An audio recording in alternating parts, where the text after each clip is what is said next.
Bonjour, merci d'être avec nous pour ce cours sur le don d'organes et l'instrumentation au bloc opératoire. Ce cours est organisé par la Coordination des prélèvements d'organes et de tissus de Marseille. Type mort encéphalique, Maastricht 3, un petit peu le Maastricht 3 pédiatrique aussi si vous voulez. Je vais commencer par de la législation et puis l'organisation d'un PMO, et après Thierry vous fera vraiment la partie instrumentation avec le déroulement, l'arrivée des chirurgiens. Et après il y a César aussi qui va venir, le LIAC pédiatrique, si vous avez des questions propres à la cannulation du Maastricht 3 pédiatrique. Donc le PMO, les prélèvements d'organes, ils sont soumis aux lois de bioéthique qui sont révisées régulièrement en France. Donc ça, c'est aussi sous la tutelle de l'Agence de la biomédecine. Et ces lois de bioéthique, elles reposent sur 3 piliers fondamentaux qui sont l'anonymat entre le donneur et le receveur. Donc ça, c'est valable adulte, pédiatrique. La gratuité dans le don d'organes et le consentement présumé. Le consentement présumé, que dit la loi en fait? La loi dit que toute personne majeure qui n'a pas fait savoir qu'elle était opposée au don d'organes de son vivant est considérée comme étant favorable au don. Donc qui n'a rien dit, on considère qu'elle est favorable. Ça, c'est la loi qui dit ça. Pour les mineurs, il y a une particularité, c'est que les mineurs ne relèvent pas de la loi sur le consentement présumé. Pour les mineurs, c'est l'accord parental, l'accord écrit des 2 représentants de l'autorité parentale. Pourtant, par rapport à cette loi sur le consentement présumé, on peut de façon individuelle être opposé au don, hein, c'est prévu en France. Et si on est opposé au don, comment le faire savoir en fait pour que vos volontés soient respectées?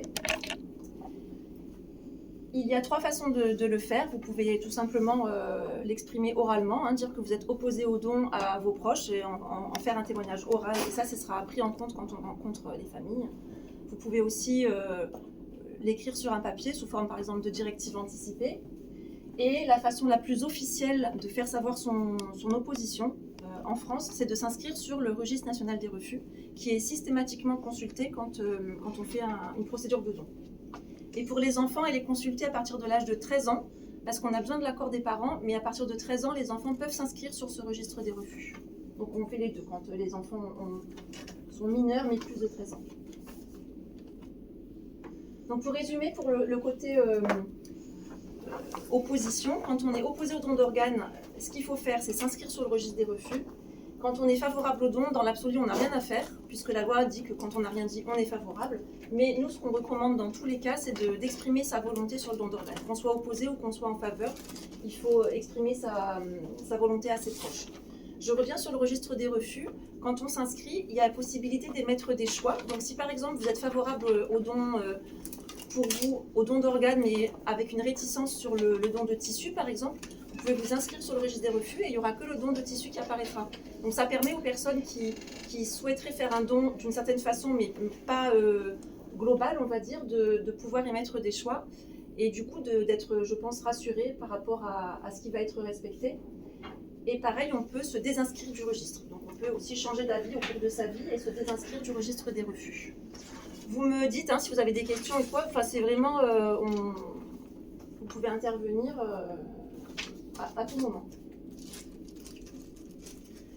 Lorsqu'on aborde le don d'organes, nous, avec les familles, on ne leur demande pas s'ils sont d'accord pour qu'un don d'organes ait lieu, on leur demande le témoignage des volontés du défunt.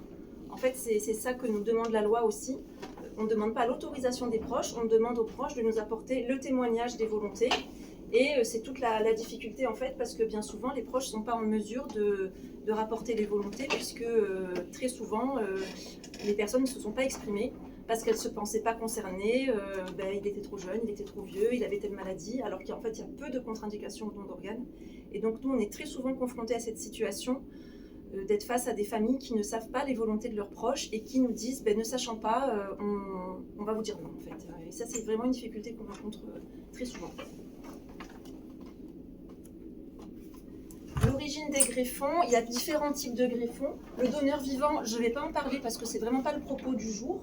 Et après, dans le donneur décédé, il y a deux types de donneurs, le donneur en mort encéphalique et le donneur en arrêt circulatoire. Donc d'abord, je vais vous parler du donneur en mort encéphalique. Donc la mort encéphalique, ça répond à un mécanisme. Au départ, il y a une agression cérébrale qui va engendrer un état de coma. Donc l'agression cérébrale, elle peut être de différentes origines. Ça peut être un AVC, ça peut être un trauma crânien, ça peut être anoxique, un arrêt cardiaque, une noyade par exemple. Donc tous ces états-là vont engendrer une agression du cerveau et un état de coma. Et puis cet état de coma, il peut évoluer de différentes façons, soit avec un réveil sans séquelles, réveil avec plus ou moins des séquelles. Le stade encore plus grave, c'est une absence de réveil avec un état végétatif. Et puis l'évolution la plus défavorable, c'est la mort encéphalique, qui est donc un état irrémédiable et qui n'est pas un état de coma. Hein. La mort encéphalique, c'est vraiment distinct du coma. Et d'ailleurs, c'est des mots qu'on n'emploie pas quand on rencontre les proches. On évite absolument les mots qui peuvent être ambigus. Avant, on parlait de coma dépassé pour la mort encéphalique, c'est plus du tout des termes qui s'emploient. Hein. Maintenant, d'ailleurs, on est très attentifs, nous, lors des entretiens, à prononcer le mot mort lors des entretiens, pour que les gens comprennent bien que la réalité de la situation. Le mécanisme de la mort encéphalique, donc il y a une agression cérébrale qui va engendrer un œdème cérébral et une hypertension intracrânienne qui va se passer au sein de la boîte crânienne qui est donc de l'os inextensible. Et donc ce cerveau, il va être complètement comprimé dans la boîte crânienne, alors même que le patient est en réanimation, donc avec une hémodynamique qui est maintenue. On appelle ça les donneurs à cœur battant. Donc il a une hémodynamique qui continue parce qu'il est ventilé, mais ça ne circule plus dans le cerveau parce que les vaisseaux sont complètement écrasés par l'œdème cérébral. C'est ça le mécanisme de la mort encéphalique. C'est une façon rare de mourir, la mort encéphalique. Ça correspond à peu près 1% des décès à l'hôpital. Donc vous voyez, ça peut aussi expliquer la pénurie des greffons qu'on rencontre. Pour autant, c'est la source essentielle des greffons aussi. Bon, ça, c'est plus propre à l'AREA. C'est un diagnostic qui se porte avec des précautions particulières pour être sûr qu'on est bien dans une configuration de mort encéphalique et qu'il n'y a pas de facteurs confondants. Là encore, la loi définit très clairement la mort encéphalique. Donc, elle repose sur un examen clinique.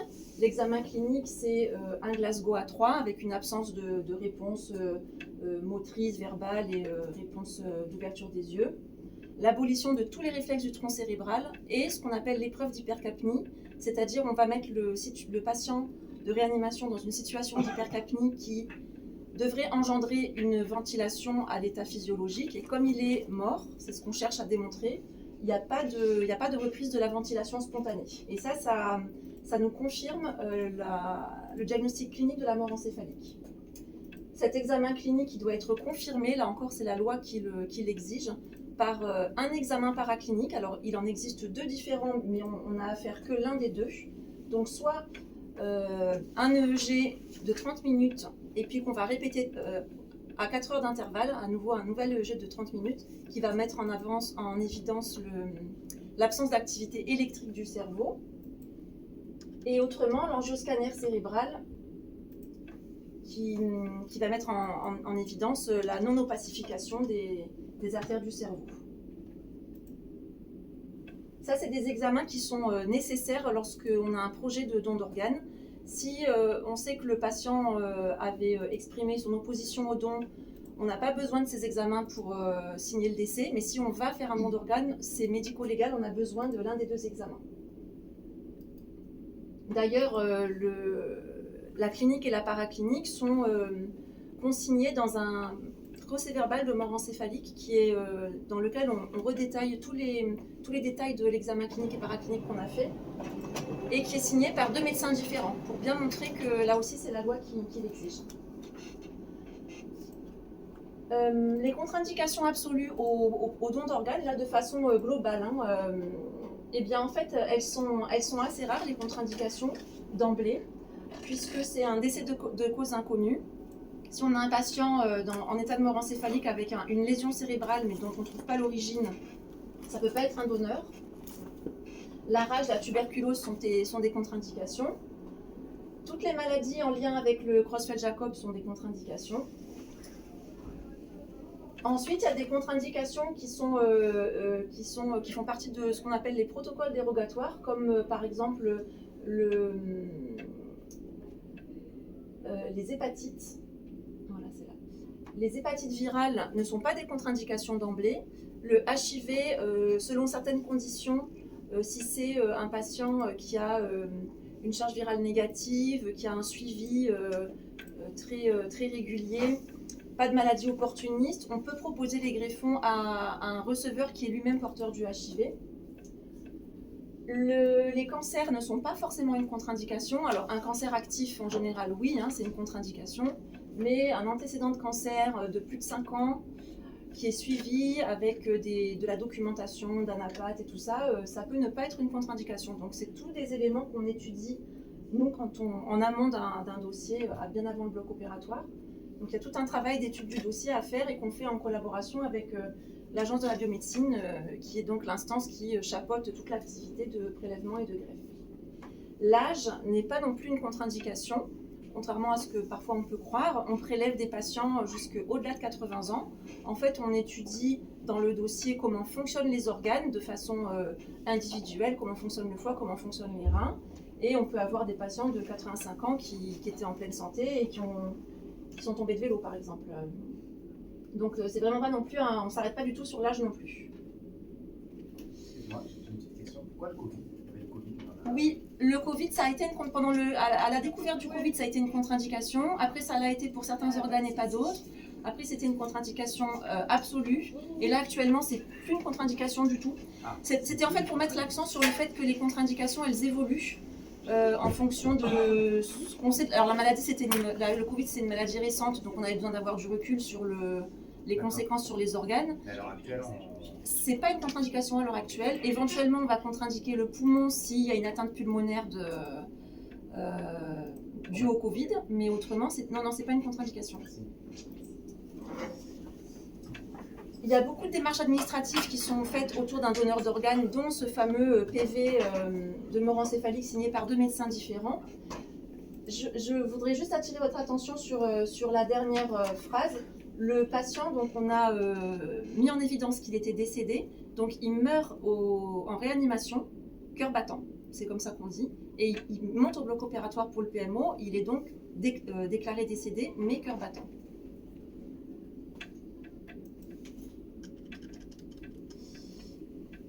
Tu vas y revenir sur l'arrivée des équipes, tout ça, j'en parle pas. Alors ça aussi, donc, Thierry vous dira, il y a une hiérarchie qui est respectée à chaque fois sur tous les PMO et qui est toujours la même, quel que soit le PMO qui se déroule en France, c'est toujours le même déroulement. Mais ça, Thierry vous le dira. Et maintenant, il y a des questions sur la mort encéphalique et ce que je vous ai dit jusqu'à présent. Et maintenant, le patient Maastricht 3. Le Maastricht 3, c'est un type de prélèvement qui se fait en France depuis les années 2015 à peu près et qui en fait correspond à des patients qui ont fait l'objet d'une décision d'arrêt des thérapeutiques en réanimation. Très souvent en raison d'une lésion neurologique. Tout à l'heure, on voyait l'état de coma avec l'état végétatif en fait. C'est souvent ce type de patients-là qui font l'objet d'un Maastricht 3. Mais ça peut ne pas être des patients qui ont une lésion neurologique. Ça peut être, on avait prélevé un jour un patient qui était en fin de course d'une BPCO avancée en fait, et il n'y avait plus de solution pour lui d'un point de vue respiratoire, et c'était quelqu'un qui avait exprimé qu'il était en faveur du don. Donc c'est des patients qui font l'objet d'un arrêt des thérapeutiques. Donc ça je détaille un petit peu. Je reviendrai juste après à ça. La réanimation décide qu'un patient, on rentre dans une configuration d'obstination déraisonnable par rapport à sa pathologie. Elle décide de faire un arrêt des thérapeutiques. Ça doit être une décision collégiale au sein de l'AREA. qui doit être validé par un consultant extérieur, donc un médecin extérieur. Alors ça peut être la réanimation voisine, ou ça peut être le neurologue, le radiologue, ou un intervenant médical pertinent dans la décision. Donc il faut que le médecin extérieur valide aussi cette décision. Et ensuite, cette décision, les proches doivent adhérer à cette décision d'arrêt thérapeutique. Si la réa considère qu'on est dans une situation d'obstination déraisonnable, mais que la famille trouve que c'est encore trop tôt, qu'on prend les décisions trop rapidement, on laisse du temps à la famille. Et c'est vraiment important de prendre ce temps-là pour que la famille soit prête. De la même façon, dans la mort encéphalique, quand la famille n'a pas compris la mort encéphalique, c'est vraiment prématuré de leur parler du don d'organes s'ils n'ont pas compris que leur proche dont le cœur bat est mort en fait. Donc il y a vraiment des étapes à respecter quand on aborde les choses. Et donc là j'insiste sur ce point-là dans le Maastricht 3. La décision d'arrêt thérapeutique, elle appartient exclusivement à la réanimation. Elle est donc validée par un avis extérieur et ensuite la famille y adhère. Mais nous, au niveau de la coordination, à ce moment-là du dossier, on n'est pas du tout informé. On n'a pas à donner d'opinion, en fait, et c'est une décision qui appartient exclusivement à la réa. C'est vraiment une étanchéité des filières. Et je reviens sur cette diapo. Le Maastricht 3, il a été rendu possible en France grâce à l'évolution de la loi sur la fin de vie, la loi Claes-Leonetti de 2016, qui dit qu'on peut mettre en place une sédation profonde et terminale, c'est le terme.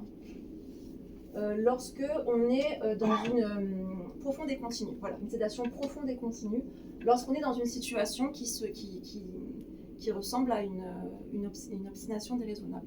C'est clair pour vous là l'arrêt thérapeutique? C'est hyper important en fait parce que il arrive parfois qu'on fasse l'arrêt thérapeutique au bloc opératoire et pas en réanimation. Donc c'est des situations que vous pouvez rencontrer où le patient arrive, je le détaille un peu après, mais arrive vivant au bloc en fait. Il n'y a pas de mort encéphalique. Là, la mort encéphalique, c'était... Non. Il arrive parfois que les patients Maastricht 3 qui ont une lésion neurologique évoluent quand même vers la mort encéphalique. Et là, à ce moment-là, on fait un prélèvement type mort encéphalique parce que c'est plus simple. Il y a quand même toute une technique qui est beaucoup plus simple. Et puis en plus, actuellement, dans le Maastricht 3, on ne fait pas tous les organes, on ne fait pas le cœur par exemple, alors que là, on pourrait imaginer aussi avoir le cœur en plus. Donc là, on est vraiment dans cette typologie où le patient, il n'est pas en mort encéphalique, c'est vraiment une décision d'arrêt thérapeutique.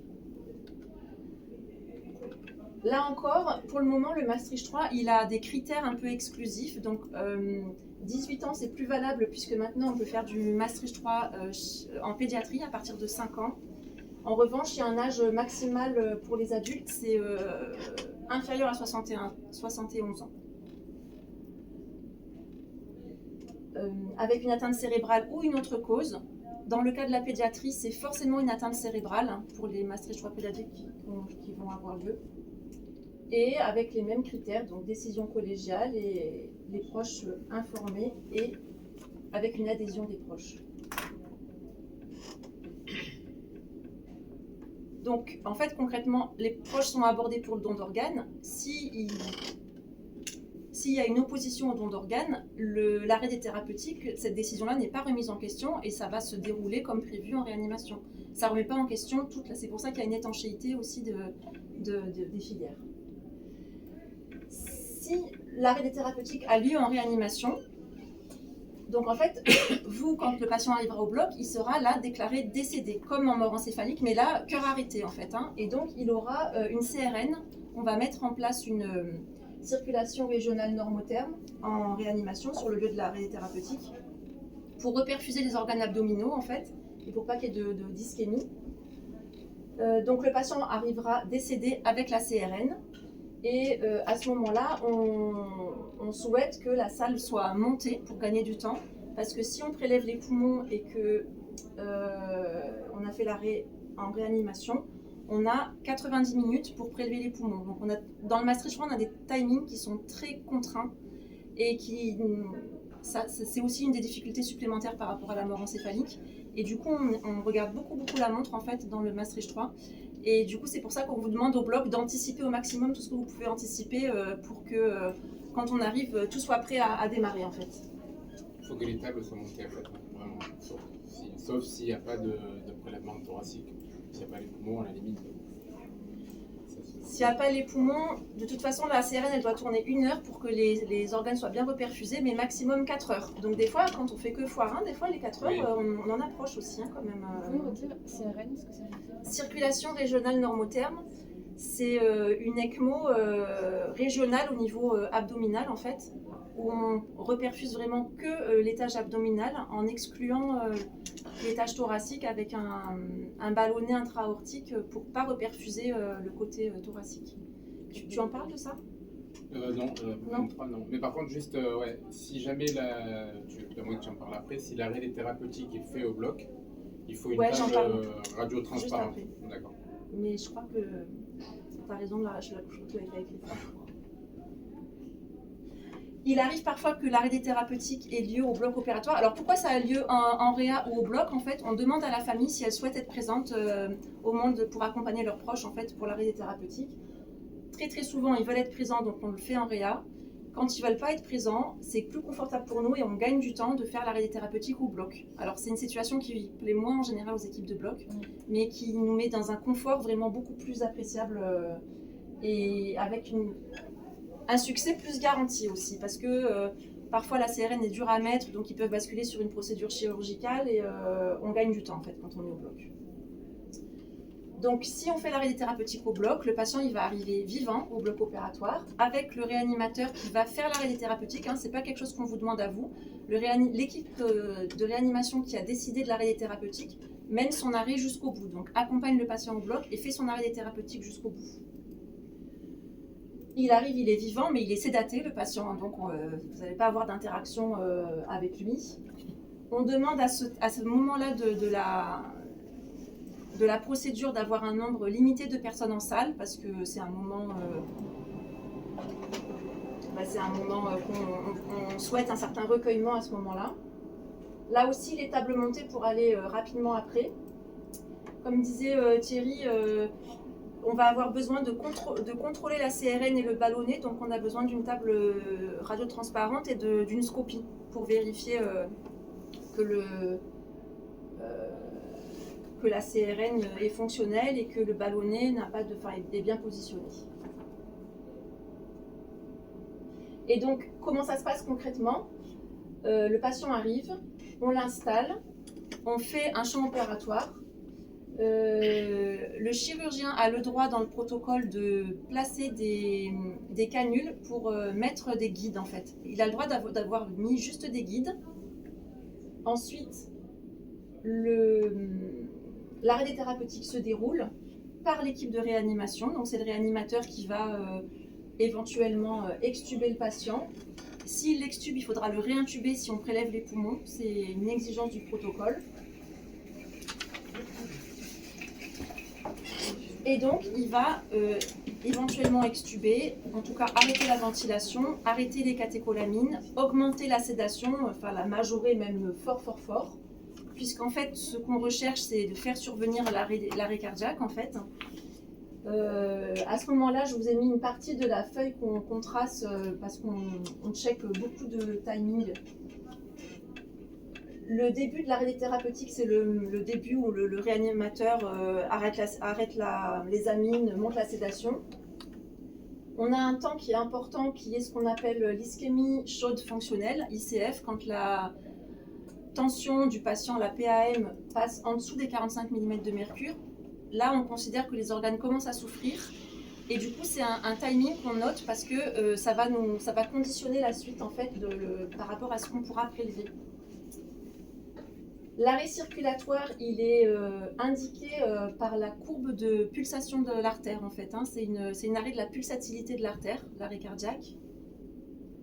Quand l'arrêt cardiaque survient, on doit respecter une période de no touch de 5 minutes, c'est-à-dire que pendant ces 5 minutes-là, on attend de voir si l'activité cardiaque ne repart pas et les chirurgiens ne commencent pas à travailler. Alors, Quand on est en réanimation, les proches peuvent le toucher. Hein. Quand on dit no touch, ça ne concerne pas les proches. Mais en tout cas, il n'y a pas de soins qui sont apportés, ni de gestes particuliers qui sont apportés aux patients. À la fin du no touch, on déclare le décès. Donc l'heure de décès, c'est l'arrêt circulatoire plus 5 minutes.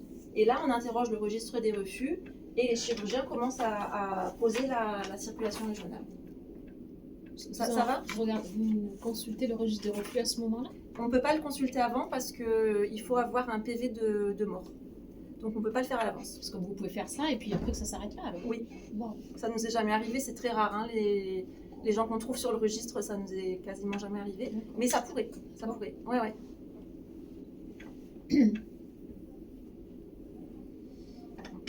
Là, je ne vais pas détailler, c'est juste pour vous dire que dans le Maastricht 3, on a vraiment des temps à respecter entre le début de l'arrêt des thérapeutiques, le début de l'ICF, l'ischémie chaude fonctionnelle, et l'arrêt cardiaque. Et en fait, on va avoir des timings qui vont être tous différents. Par exemple, entre l'arrêt circulatoire et pour pouvoir prélever les poumons, il faut que la pneumoplégie ait eu lieu en 90 minutes depuis l'arrêt circulatoire.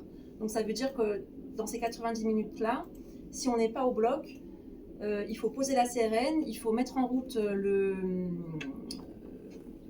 la CRN, qu'elle marche, parce que des fois on a des petits couacs, il faut la repositionner, monter au bloc, faire la sternotomie, et puis faire la... Donc tout ça pour vous dire que, pour insister sur le fait qu'on a vraiment peu de temps dans le Maastricht 3 et que chaque minute est vraiment précieuse.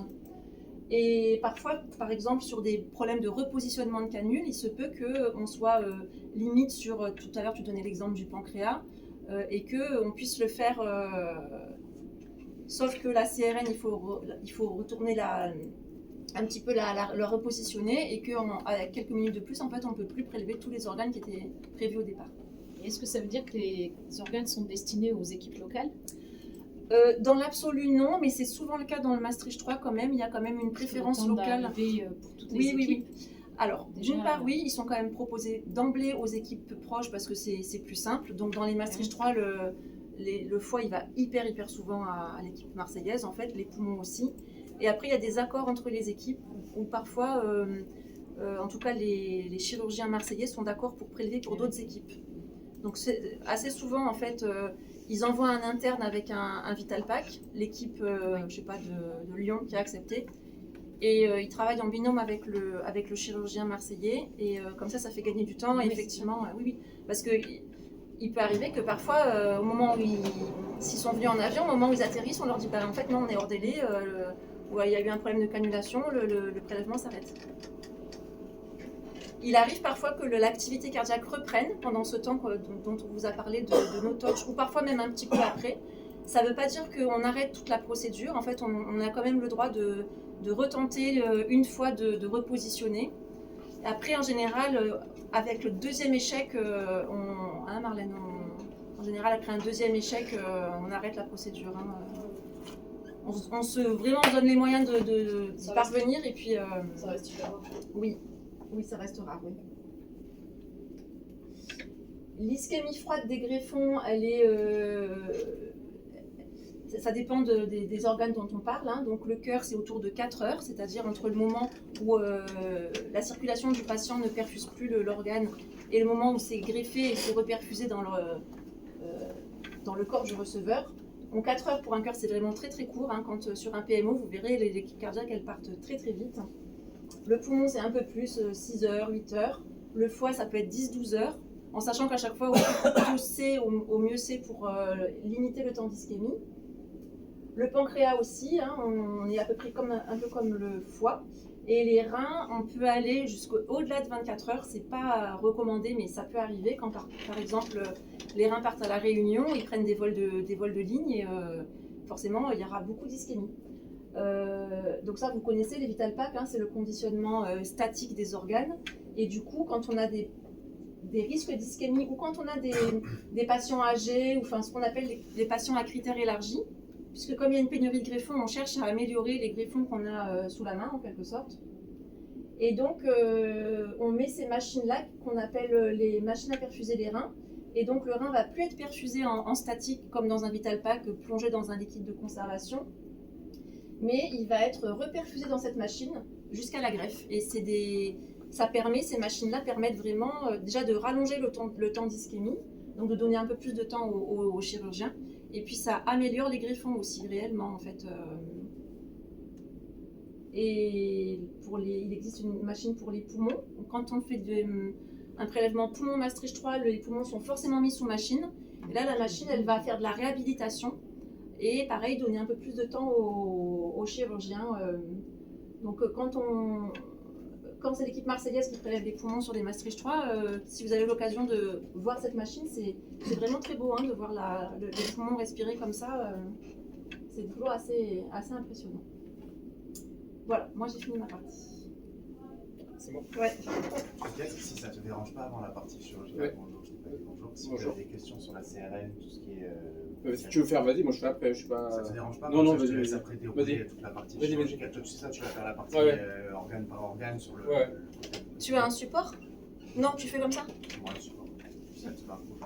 Ah non, je peux voir. Dis-moi aussi. Je mets là-bas si tu veux. Ouais. Enfin, moi, je vais peut-être ça dépend des questions. Moi, j'ai rien à Ok, bon. poser des questions. Comme ça enregistre tout. Tiens.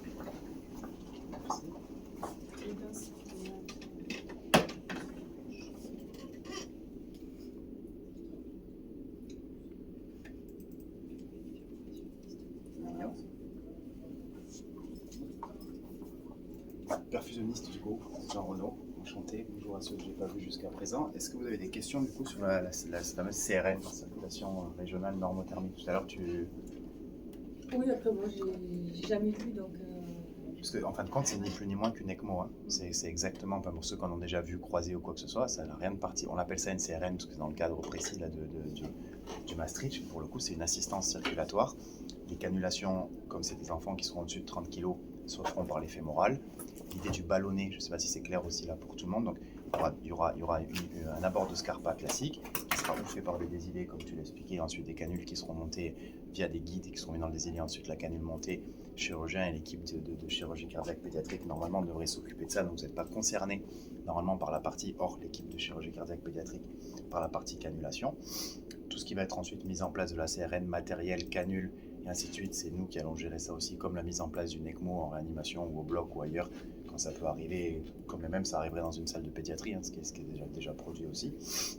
Pour ceux qui sont là. Pour les adultes aussi, d'ailleurs, c'est pas l'équipe de bloc opératoire qui gère le matos de CRN. Je dis ça dans le sens, c'est pas un poids en plus pour vous, une responsabilité supplémentaire ou quoi que ce soit, c'est vraiment une partie, ça nous qu'on gérera de notre côté. Tout ce qui est taille de canule, débit, abac, c'est quelque chose qui est déjà maîtrisé aussi en amont et qui sera géré par le perfusionniste. Et tout l'aspect chirurgical, Magali va vous m'arrêter, mais normalement, vous viendrez vous aussi avec du matériel nécessaire, donc il n'y aura pas de boîte spécifique à sortir, c'est les ibodes de cardio-pédiatrie qui s'en occuperont, et avec un chirurgien de chirurgie cardiaque, comme on met des ECMO en réanimation. Voilà, l'idée de cette circulation régionale normothermique, mais tu en as parlé, c'est effectivement déjà éventuellement en fonction de la température, de remettre à température les organes, de les réhabiliter, de les perfuser suffisamment, de les réanimer entre guillemets sur l'équilibre acido-basique et de pouvoir les préparer, les conditionner du mieux possible pour aller ensuite vers une greffe d'organes que vous connaissez et dont vous parlez mieux que moi. Le ballonné, vous avez compris quand elle parle de ballonné, ce que c'est ce ballonné? Non, tu pourras expliquer. Vous ne parlez pas, vous pouvez pas me parler? Moi, je veux bien que tu en parles. Forcément, l'idée c'est de ne pas faire repartir le cœur, déjà tout simplement, et d'éviter aussi de reperfuser le cerveau. Donc c'est un ballonné, c'est un cathéter, on va dire un mandrin avec un ballon d'occlusivité qui va être remonté. Donc ça pareil en termes de matériel, on s'occupera, il y aura un scanner qui est censé être fait dans les 48 heures ou en tout cas 24 heures au moins avant la mise en place du Maastricht 3 pédiatrique. Sur ce scanner, les cardiopédiatres interventionnels définiront du coup a priori la taille du ballonnet qu'on va utiliser, puisqu'on n'a pas les mêmes abacs que ce qu'on peut trouver chez l'adulte avec les Kodak utilisés chez l'adulte actuellement. Nous, on s'occupera avec les ibodes ou les perfus, les chirurgiens, peu importe, de ramener ce ballonnet aussi, donc vous n'aurez pas à vous occuper de cette partie-là du matériel. Et donc l'idée, au moment de la mise en place des canules, avant le contrôle radio, à la fois le positionnement des canules et le positionnement du ballonnet, c'est de pouvoir venir gonfler ce ballon après la perfusion, toutes les perfusions dans la aorte, descendante du coup, mais donc à contresens, pour avoir une perfusion complète de toute la partie mésentérique, partie médulaire aussi, et d'éviter par contre la perfusion des troncs supraortiques, c'est-à-dire les deux carotides et les deux sous-clavières, donc en fin de compte les bras, la tête et les coronaires qui sont le dernier abouchement à rétro au niveau de l'aorte, qui ne seront plus perfusés pour que le cœur arrêté reste arrêté et que le cerveau en état d'hypoperfusion reste en état d'hypoperfusion. Donc toute cette partie-là, on s'en occupera nous aussi. Il y a un contrôle radio qui est fait. Donc voilà, tout ça, pas d'inconvénients supplémentaires pour vous ou de problématiques concernant toute cette partie-là. Des questions? On est bon? Première intention, c'est toujours en percutané. Pour la pose des Écoute, coups. pendant la chirurgien dépendant. t'étais là, voilà, on a résumé ça sur Au début, chirurgien on avait dit dépendant. abord chirurgical, parce qu'on s'était dit que c'était Systématique. plus logique, plus rapide, plus efficace. Et au final, le chirurgien, au moment de la simulation, a préféré... Non, c'était une simulation, mais a dit que lui, il aurait fait un abord percutané. Donc, je pense que c'est quelque chose qu'on évaluera à l'avance, avant le protocole, avec le chirurgien qui sera présent le jour J pour qu'on ne soit pas surpris. Parce que c'est après le montage, et quand il monte les désilés, tout ça, ça se fait sous écho? Ou ça se Oui, fait comme oui, ça, oui, du coup, pareil, c'était pas prévu, mais on y aura un appareil d'écho présent dans la chambre pour, si c'est du percutané, pour aller au plus vite, parce que regarder, les timings sont hyper serrés. Ouais, c'est pour ça. Je pense qu'en Il pratique, avait fait la dernière fois, ça on a simulé avec l'appareil d'écho. Ouais, En mais pratique, c'était ce une qui va se simulation. passer, Ah ouais. c'est qu'à partir du moment où ils font plus de 30 kg, anatomiquement parlant, le percutané est possible. En fonction, je pense, outre le chirurgien, de l'anesthésiste et ou du pédiatre en réanimation. Pour l'instant, ça se passera essentiellement en réanimation. Il y a la possibilité du bloc opératoire. On a une discussion sur la PET, Oui. sur la réhab, pour En En l'accompagnement des pédiatrie, c'est familles. pour le moment Voilà. arrêt des thérapeutiques. Je me permets aussi de dire, En hein, réa. parce que c'est Bien un sûr, peu un t'as stress raison. aussi relationnel pour vous, éventuellement nous, équipe de bloc, vous devez devoir gérer ces situations-là. En pratique, les équipes de réanimation, même si c'est une situation douloureuse pour tout le monde, elles sont beaucoup plus formées en réanimation que ce qu'on l'est nous au bloc opératoire. Elles connaissent souvent la famille aussi. Pour la famille, c'est peut-être aussi plus, on va dire, plus facile, si je puis me permettre ce terme-là, en réanimation plutôt qu'au bloc. Donc, pour les cas pédiatriques qui se présenteront sur la Timone, pour l'instant, ça se fera sur la réanimation hors cas exceptionnel. Quant aux abords, en fonction du réanimateur, de son aisance avec les abords percutanés et du chirurgien et de son aisance avec le percutané aussi, sans citer personne, l'idée en termes de gain de temps, puisque c'est quand même ça la problématique principale, c'est qu'effectivement les deux Scarpa soient repérables échographiquement et donc en fin de compte déjà un désilé monté dedans, occlusif avec un bouchon, un verrou. Systématiquement, les deux. Oui, les deux, oui, parce que tu as une cannulation et le côté du ballon. Ouais. Donc normalement, les deux D'accord. Scarpas sont censés être abordés. Vous m'arrêtez si Ouais, je me trompe. il hein, y a mais- deux artères et une veine en général. Voilà. D'accord. Parce que tu auras une artère, une veine d'ECMO classique et tu auras une artère supplémentaire pour pouvoir monter ton ballon. Il existe des canules, mais qui sont uniquement pour l'instant chez l'adulte à double courant Voilà, artériel c'est ça, je pensais qui que- peuvent permettre de monter le ballonnet et la canule en même temps, et perfuser en même temps avec une partie ballonnée. Sur la pédiatrie, on s'est renseigné un peu. Chez Edwards, pour l'instant, ça n'existe pas non plus. Voilà, et donc en fonction de tout ça, le top pour le gain de temps, c'est désiler en place et au moment, fin de phase de no touch, pouvoir monter effectivement tout de suite un guide à l'intérieur et ensuite mettre ta canule avec une aisance que tu connais plus rapide. Si ce n'est pas le cas, partir potentiellement en fonction du chirurgien sur un abord Scarpa rapide. C'est 30 minutes, hein, c'est ça le délai de mise en place? Avec le no-touch, ouais, c'est 25. Voilà, donc ça normalement nous on est largement dans ces délais-là pour la mise en place d'une ECMO dans des situations des fois bien pires de massage cardiaque et avec moins de, on va dire de matériel prévu en amont. Donc, je pense que ça devrait être respecté pour nous sur la pédiatrie au niveau de ces délais-là. On est bon? Je te transmets le flambeau. Merci. Accroche-le. te propre la tête. Paul de Rome. Donc moi c'est plus l'organisation du prélèvement. Essentiellement, donc, pratiquement, moi je parle que du prélèvement sur un cas de encéphalique. Donc ça se fait toujours, pour l'instant, tous les cas de Magellan, pratiquement toujours en salle PMO en 211. Donc au niveau de la préparation de la salle, j'ai marqué donc, table standard. Là, il n'y a pas de scopie comme on l'a vu pour les prélèvements N3. Donc juste une table standard. Le patient sera en décubitus dorsal, bras en croix s'il n'y a que foie, rein. S'il y a poumon, ou cœur ou poumon ou les deux, les bras le long du corps. Au niveau des tables d'instrumentation, ce qu'on peut souvent. Donc minimum un assistant muet et une table d'instrumentation. Pour commencer, ça suffit largement. Après, il faudra prévoir, anticiper d'autres tables pour que chaque équipe puisse préparer ses greffons au fur et à mesure. Excuse-moi, tu touches le coupe, mais ça, dis-moi. j'aurais dû poser la question avant. Pas de souci. Le Maastricht 3, forcément, il est programmé. Oui. Oui. Parce que justement, par rapport à la table, il faut l'anticiper. Si Ah vous oui, avez non, une mais c'est table programmé standard 2-3 là-bas, jours avant le C'est- match. à 2-3 Nous, jours. on fait Les ça équipes alerte sont au au moins courant. 48 heures avant. Ouais, tu vois. 48 Et heures on avant. fait un mail à tout un ensemble d'intervenants, dont les cadres des blocs, quadriades, quadrigodes. Et exceptionnellement, c'est de la veille pour le lendemain, si on a une famille qui ne peut pas du tout attendre, mais sinon le délai pour nous c'est vraiment 48 heures, Ouais. donc vous êtes prévenus. Ouais, donc Et la le Pour salle le est M3, on équipée. sait, ils ont- pareil, on sait d'emblée, enfin les équipes nous auront d'emblée dit en avance si c'est un arrêt des thérapeutiques à l'AREA ou si c'est un arrêt des thérapeutiques au bloc. Si c'est un arrêt des thérapeutiques à l'AREA, ce qui est comme tu disais Juliette, la majorité du temps, ben, du coup il n'y a pas de problème de table radio-transparente. Oui. On s'en fout. Si c'est au bloc, on fait, là il faut avoir une table. Alors l'idéal c'est de prendre la table carbone de Neurochir, mais avec une table, la table qui est en place, en la mettant On n'a pas besoin de changer la table. non, il faut juste la tourner de telle sorte que l'étage Oui. abdominal et thoracique soit radio-transparent. Les jambes, on s'en fout. Pardon. D'accord. Mais on est, enfin, tout est organisé à l'avance. On En sait tout. général, il y a un dernier les- mail la veille au soir où on précise l'heure de l'arrêt des thérapeutiques, le lieu et quelles sont les équipes l'arrivée et à tout. peu près de ce qu'on estime d'être l'arrivée au bloc en fait, avec effectivement ce qu'on prélève. Donc vous êtes avertis au moins la veille. Parfois c'est tard hein, parce qu'on le sait tard, mais en tout cas le matin même vous avez les infos. Ok, pardon. Non, pas de souci, au contraire. Donc, on a dit l'assistant muet, table d'instrumentation, prévoir d'autres tables. Une table pour la glacière au pied, quoique maintenant on la met plus trop, Ouais, la on la met glacière, plus trop, on la ouais. laisse dehors. Avant, on mettait une table au pied de la table d'intervention, on la met plus. Des potences, ça il faut au moins 2 potences pour la tête et 2 potences, on verra après pourquoi, au niveau des pieds. Prévoir 2 éco-box, un mais pour tout ce qui sera coupant tranchant, et l'autre, on va voir, pour la décharge cave.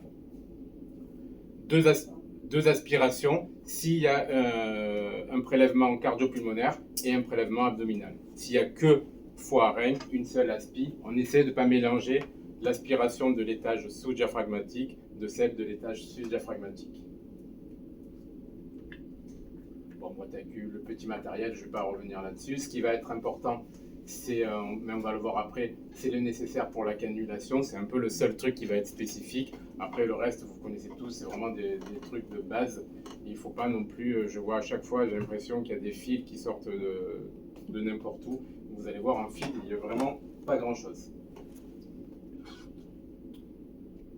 Ok, bon, petit matériel, vous verrez, il n'y a pas de...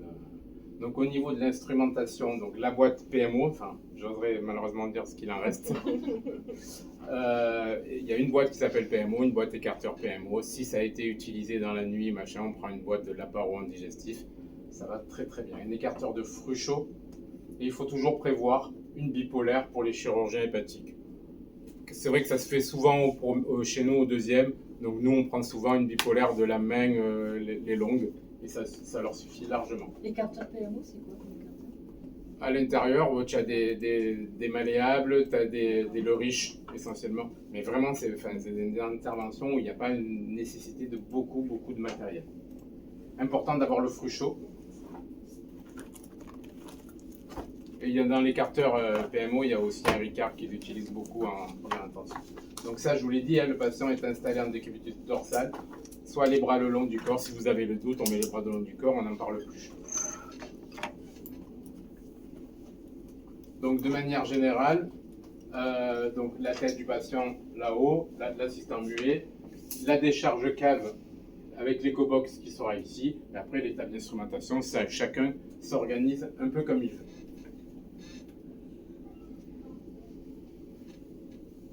Donc, nous, quand on nous appelle, donc, au niveau de l'organisation, par rapport à, donc, si c'est la semaine de journée, ben, c'est les 2 personnes de l'équipe d'astreinte qui seront appelées.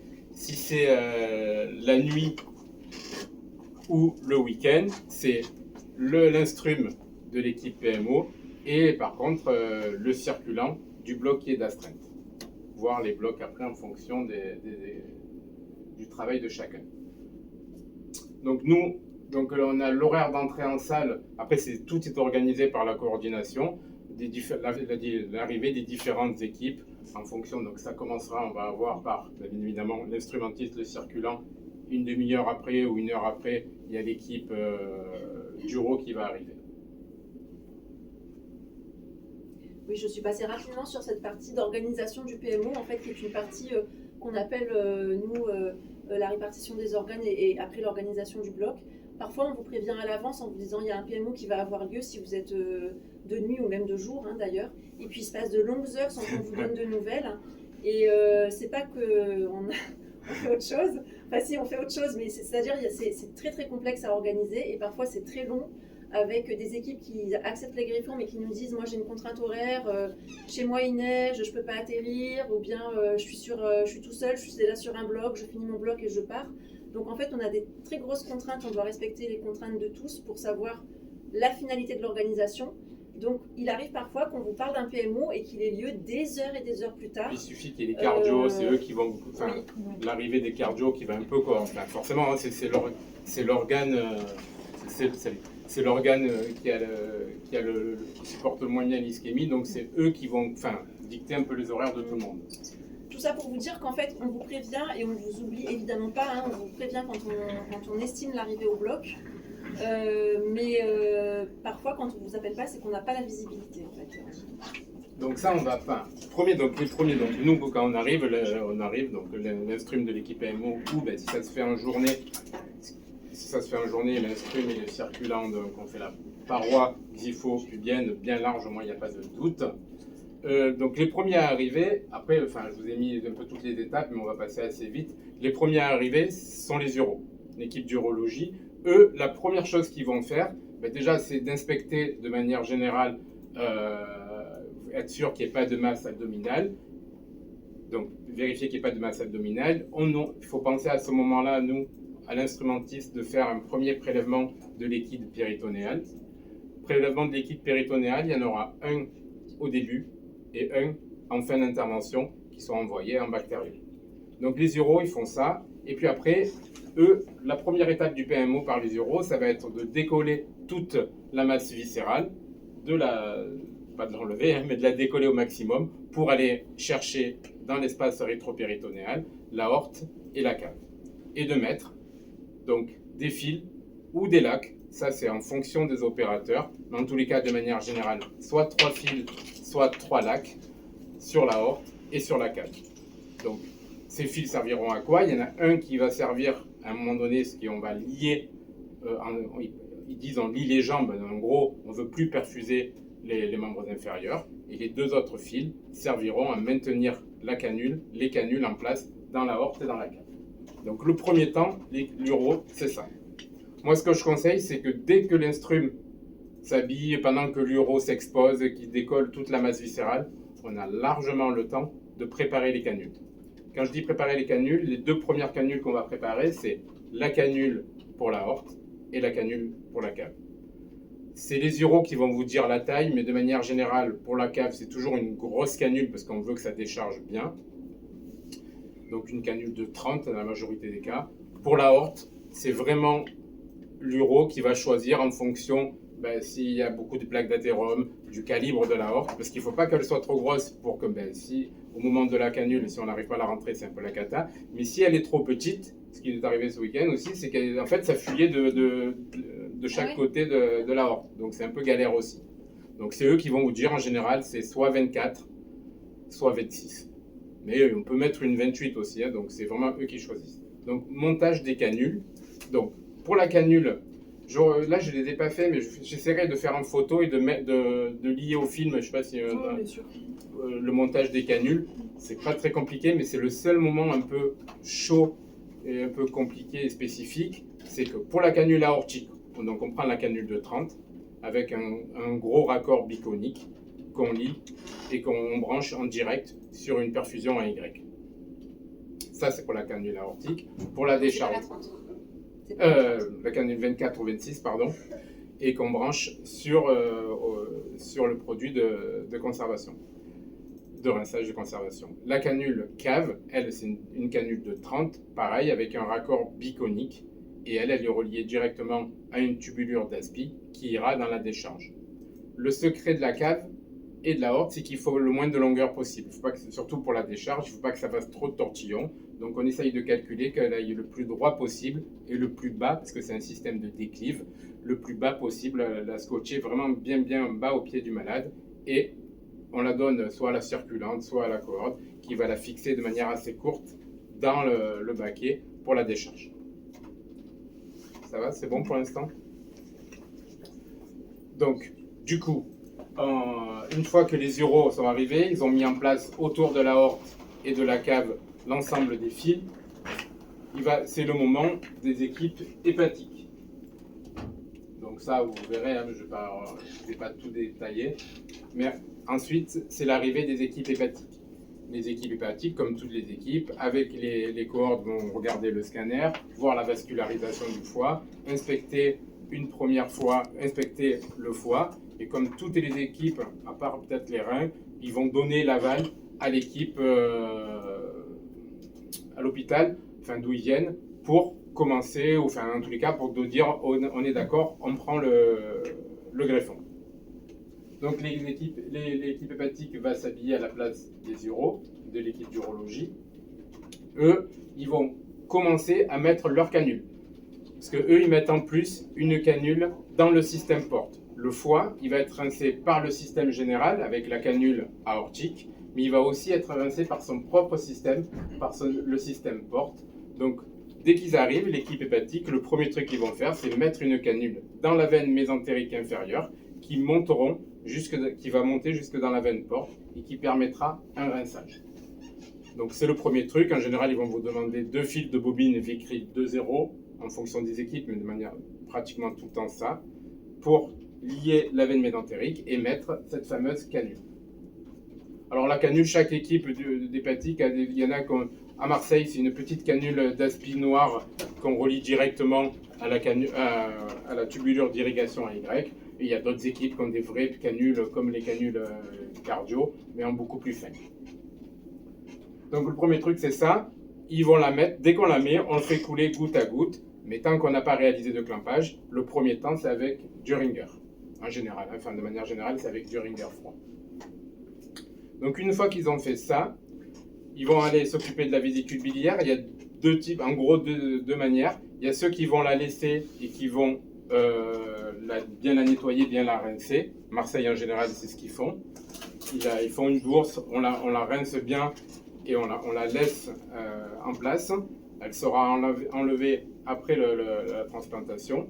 Et il y a d'autres équipes qui l'enlèvent direct et qui l'envoient soit en bactériaux, soit qui repartent avec en tous les cas. Donc chaque équipe en fonction fait ses habitudes. Ensuite, ils vont aller repérer les vaisseaux hépatiques. Alors, il y en a, c'est plus ou moins, il y en a qui le font au temps froid et au temps chaud, qui est ce temps-là, et d'autres qui le feront plus au temps froid après le clampage.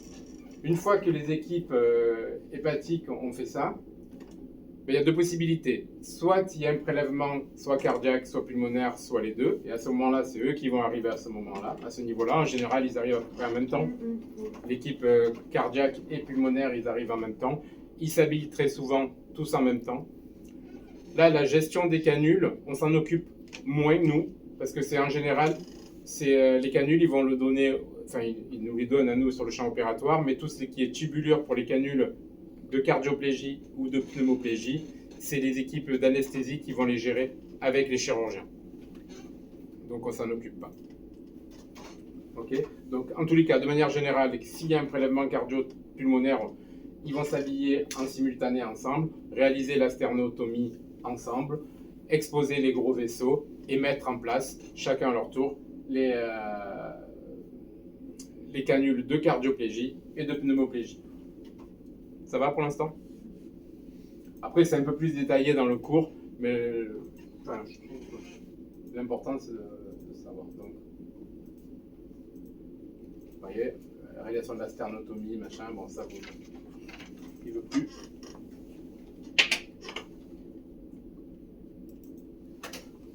Ok, donc là, on arrive à un moment où on s'approche donc, du temps de clampage. Donc, quand on sent qu'on approche du temps de clampage, ou le mieux c'est de demander aux équipes chirurgicales de nous dire à quel moment on va commencer à préparer la glace, pour pas que quand on arrive au clampage, elle soit toute fondue, ou au contraire qu'on ne soit pas prêt. Donc dès qu'on a le feu vert, soit des chirurgiens digestifs s'il n'y a que le foie et le rein, soit des chirurgiens des organes thoraciques si c'est vraiment un prélèvement avec le cœur et le poumon. Donc on prépare la glace et en général pour les cardio, eux ils prennent de la glace et du sérum froid, mais en général ils viennent avec. Donc une fois que tout est prêt, on va arriver, tout le monde va se rhabiller, parce que jusqu'à maintenant chacun s'était habillé à son tour. Là les cardio et les pulmonaires restent en place. Il y a les autres équipes, donc les uros et les hépatiques qui reviennent, parce que le moment de clampage, ça se fait, tout le monde est là, tout le monde est autour, donc tout le monde se rhabille, et là ça va être, donc les uros vont commencer à canuler vraiment, donc à canuler l'aorte en premier, que si jamais il y a un problème, il faut qu'on soit apte à canuler très rapidement l'aorte, la cave, donc ça veut dire qu'en gros ils font un nœud sur l'aorte pour lier les membres inférieurs. Ils font un trou dans l'aorte pour monter la canule aortique qui vont lier avec les deux autres fils. Pareil sur la cave. Les thoraciques, les chirurgiens thoraciques et pulmonaires auront mis en place leur canule de cardioplégie et de pneumoplégie. Et là, tout le monde est prêt à clamper. Donc les cardio et les thoraciques vont clamper.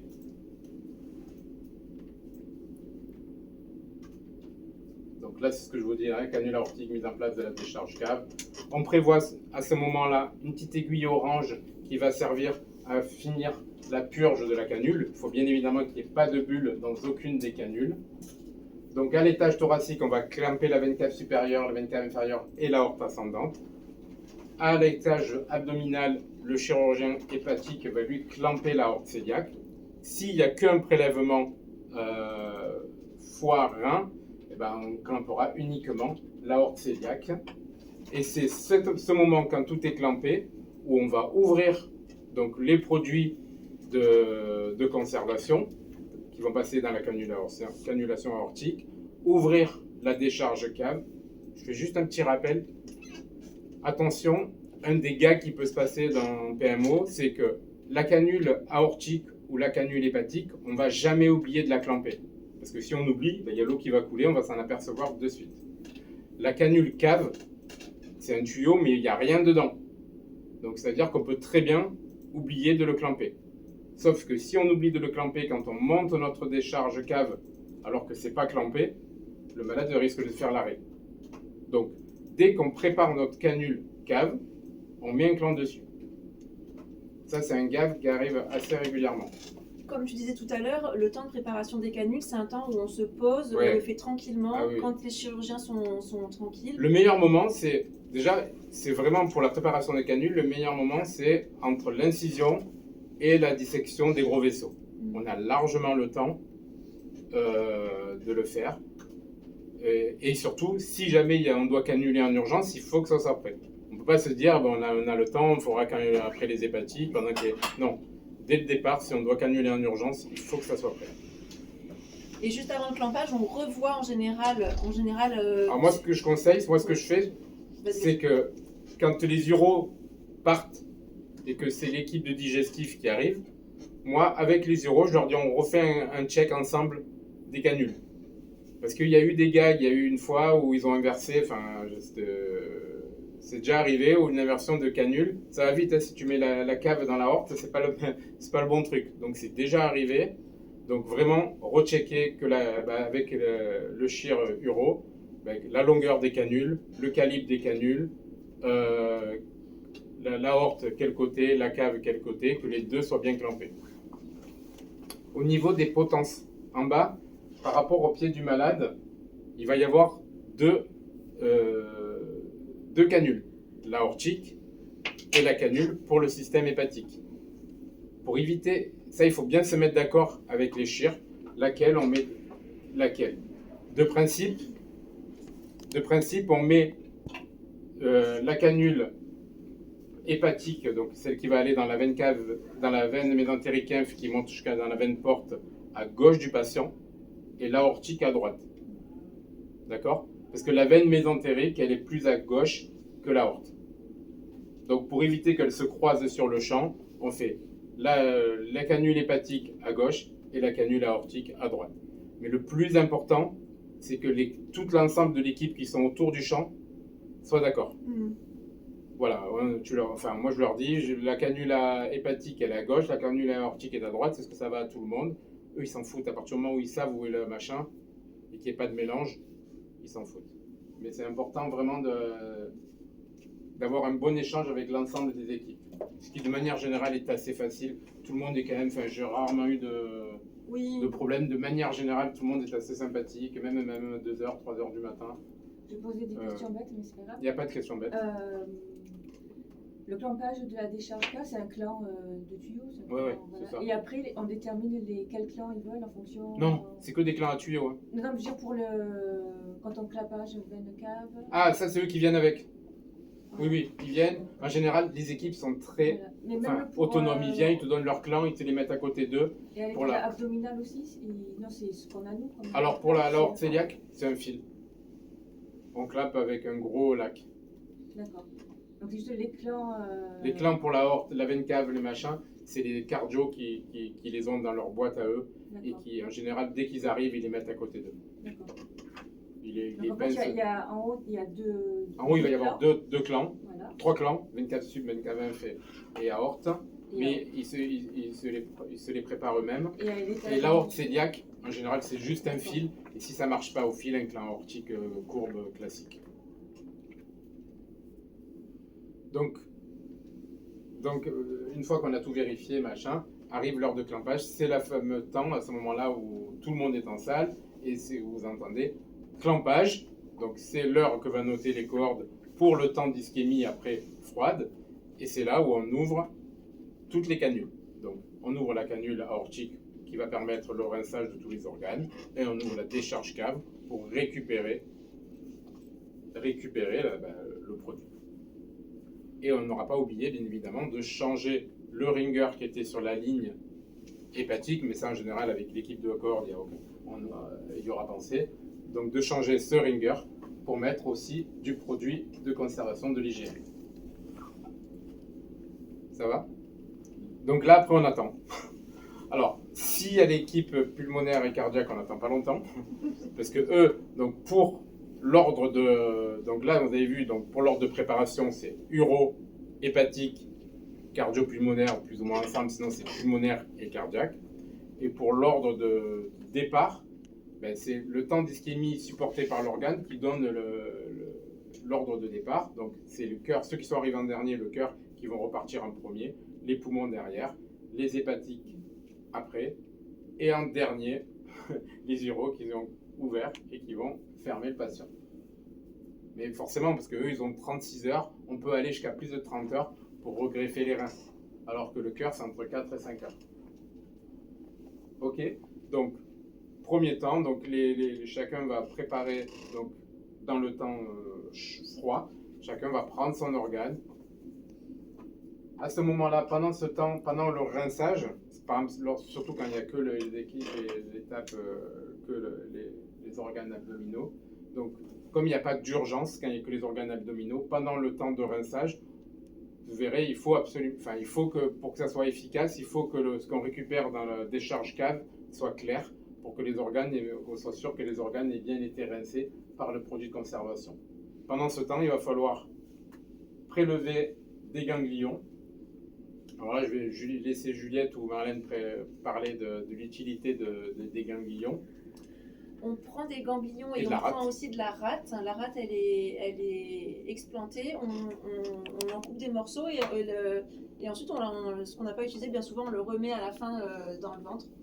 Et c'est utilisé, donc on envoie de la rate et des ganglions, en général 2 à 3 ganglions et un bout de rate, à chaque équipe chirurgicale qui vont l'emmener à leur labo HLA pour faire le cross-match, en fait, pour donc la compatibilité donneur-receveur entre le donneur sur lequel on fait le PMO et le futur receveur.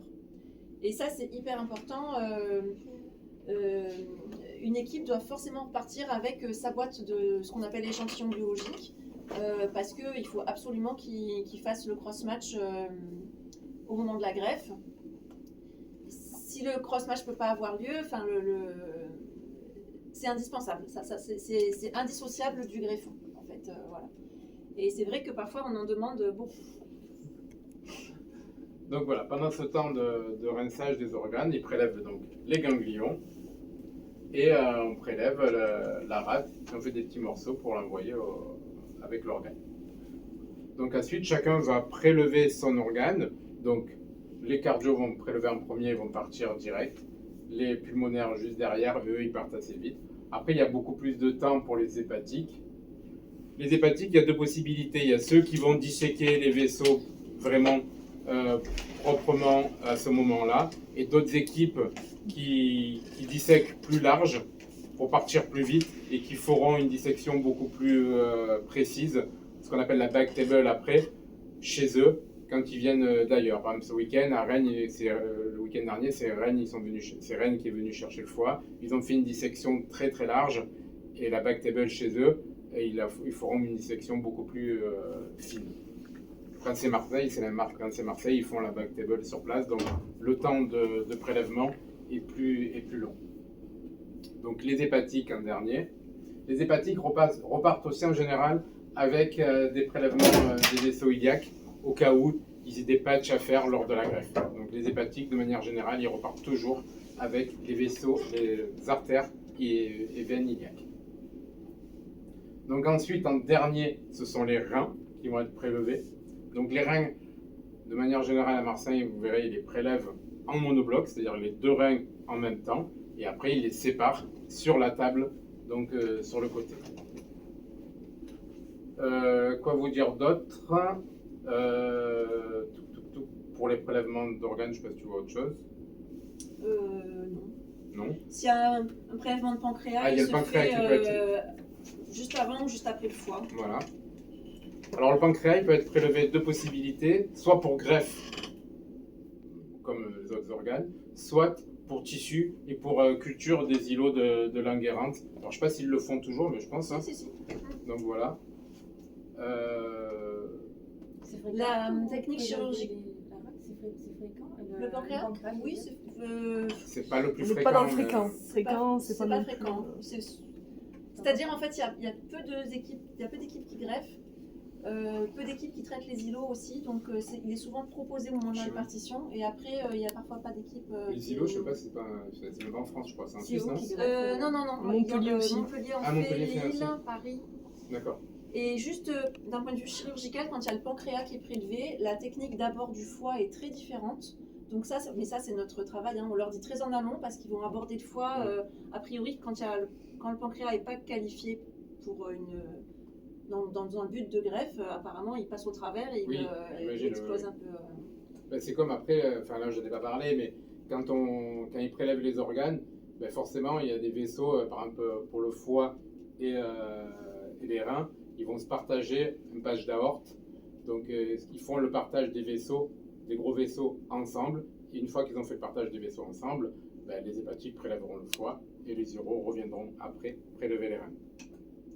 Donc une fois que les uraux sont sur ce qu'on appelle la back table pour préparer les reins, donc ils séparent le rein droit et le rein gauche. Sur les reins, souvent ce qui se passe, c'est qu'il y a un rein qui reste à Marseille, qui est toujours, enfin, dans la majorité des cas, est greffé à Marseille, et un autre qui part un peu partout en France. Donc voilà, les deux reins, et puis après, c'est le moment de la fermeture. Donc au moment de la fermeture, toujours bien penser au prélèvement. Il faut au moins une personne qui y pense, c'est souvent la corde. Nous, des fois, on oublie. Prélèvement de liquide péritonéal. Il nous faut un lac pour pour ligaturer le rectum et un pour ligaturer l'œsophage. On remplit l'abdomen pour que le patient retrouve Son galbe. Ouais, retrouve son galbe, ouais, c'est ça. Sa silhouette. D'avant, donc avec des compresses, avec des CI, et après on ferme. Donc pour la fermeture, pour l'étage sphincterphlegmatique, c'est au fil d'acier et après au fil à peau. Pour l'étage abdominal, on fait un plan important de Vicryl sur l'aponévrose pour que ce soit le plus étanche possible, et après on fait un surjet au flexo, un surjet saucisson au flexo sur la peau. Ça va? Donc là, pour les organes, c'est fini. Après, il peut y avoir bien évidemment Suite du prélèvement, s'il peut y avoir des prélèvements de tissu. Alors les prélèvements du tissu, je reviens, je n'ai pas beaucoup parlé, mais en gros ça peut être les os, la peau et la cornée, les vaisseaux, Oui. par les vasculaires. Le cœur pour valve aussi qu'on peut faire. Alors si on prélève le cœur pour valve, on l'aura prélevé au moment du prélèvement. Ouais. Mais si on prélève le cœur pour valve, on ne va pas faire une sternotomie, sauf s'il y a des équipes. Mais en général, on ouvre le diaphragme et ils vont chercher le cœur par le diaphragme pour l'envoyer pour valve. Et après, ben, s'il y a l'os, c'est les internes, enfin c'est l'équipe d'osseux, des orthos qui vont venir. C'est l'interne d'ortho de Nord ou de Timone, comme il s'arrange en fonction, qui viendra réaliser. Et c'est la banque du tissu par l'intermédiaire c'est les cohortes par l'intermédiaire de la banque du tissu qui vont dire ce dont les besoins qu'il y a. Quand on fait des tissus, on change de champ opératoire en fait. On fait une toilette sommaire au patient, on enlève toutes les boîtes refait tout. Et on reprend et on refait une paroi. Et, on fait une paroi pour les vaisseaux. Alors on peut faire la même paroi pour les vaisseaux et pour les os. Si c'est les mêmes, par exemple, si on va prendre en général les vaisseaux des membres inférieurs. Si on doit prélever un fémur, un appareil extenseur ou un tibia, ben on fera la même paroi. Mais si on doit prélever un humérus ou une coiffe des rotateurs, ben on fera une paroi du membre sud. Et après, on peut être amené à tourner le patient pour le mettre sur le ventre et pour réaliser les prélèvements de peau par l'équipe de plastique. Pareil, vraiment, ce qui est important, c'était pas évident, mais c'est le plus important, c'est de redonner l'intégrité, la meilleure intégrité au patient. Et quand on prélève les os, c'est quand même pas évident. Donc dans la valise qui vient de Nord, il y a un moteur et il y a des os en plastique pour essayer de remplacer les os que nous avons enlevés. Donc les cornets, mais ça c'est l'équipe de coordination qui s'en occupera. Et à la fin, après avoir réalisé les différents pansements, une toilette vraiment importante, attention, bien l'identification du défunt, mais là il y a tout le monde, il y a les cohortes et l'équipe de circulants qui veillent à ça. On habille avec une blouse opératoire et on appelle les brancardiers on fait une GDD maintenant, pour l'UCB, pour le dépositoire. Voilà, je ne sais pas si vous avez des questions.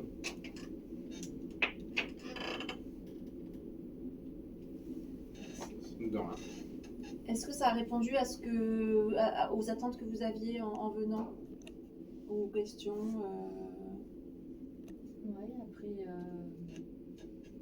c'est les montages de je vous ferai une petite vidéo qu'on mettra avec je sais pas si je peux mettre un film, on fera avec. Je mettrai une petite vidéo parce que c'est vrai que c'est vraiment le moment, mais enfin, c'est pas compliqué loin de là.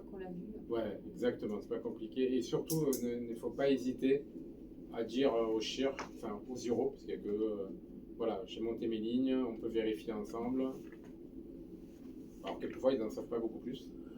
Mais de manière générale, si on est deux à vérifier, il vaut mieux toujours une double vérification, hein, c'est comme pour tout. Double vérification limite le nombre d'erreurs. Mais vraiment, parmi les gags les plus fréquents, c'est le mélange de... Enfin, plus fréquent, ce qui arrive rarement, mais ce qui peut arriver, qui est déjà arrivé, c'est le mélange de l'anicave et de l'aortique. Donc ça, il faut faire attention. Et après, qui arrive plus souvent, c'est d'oublier de clamper. Alors on s'en aperçoit vite, dès qu'on va mettre la canule dans la veine cave, forcément, il va y avoir un retour. Et ben, il faut vite la clamper à ce moment-là, avant que le malade fasse l'arrêt. Voilà, mais sinon, après... Pour le circulant, mais ça, il y a les cohortes avec nous, donc ils vous le diront, mais quand on met bien le piège à bulles, bien l'utiliser le piège à bulles, pas le remplir de sérum au max, parce que si les chirs, s'ils ne voient pas que ça coule, et ben forcément, c'est pas top. Et donc ne pas hésiter à scotcher le piège à bulles sur la potence. Donc c'est pas mal, parce que du coup, on voit bien... mais après, c'est galère, on n'arrive plus à changer nos flacons. C'est chiant pour changer les flacons. Mais c'est vrai que de manière générale... Mais sinon, c'est tout. C'est vraiment... Voilà. C'est bon pour vous ? Merci. Merci.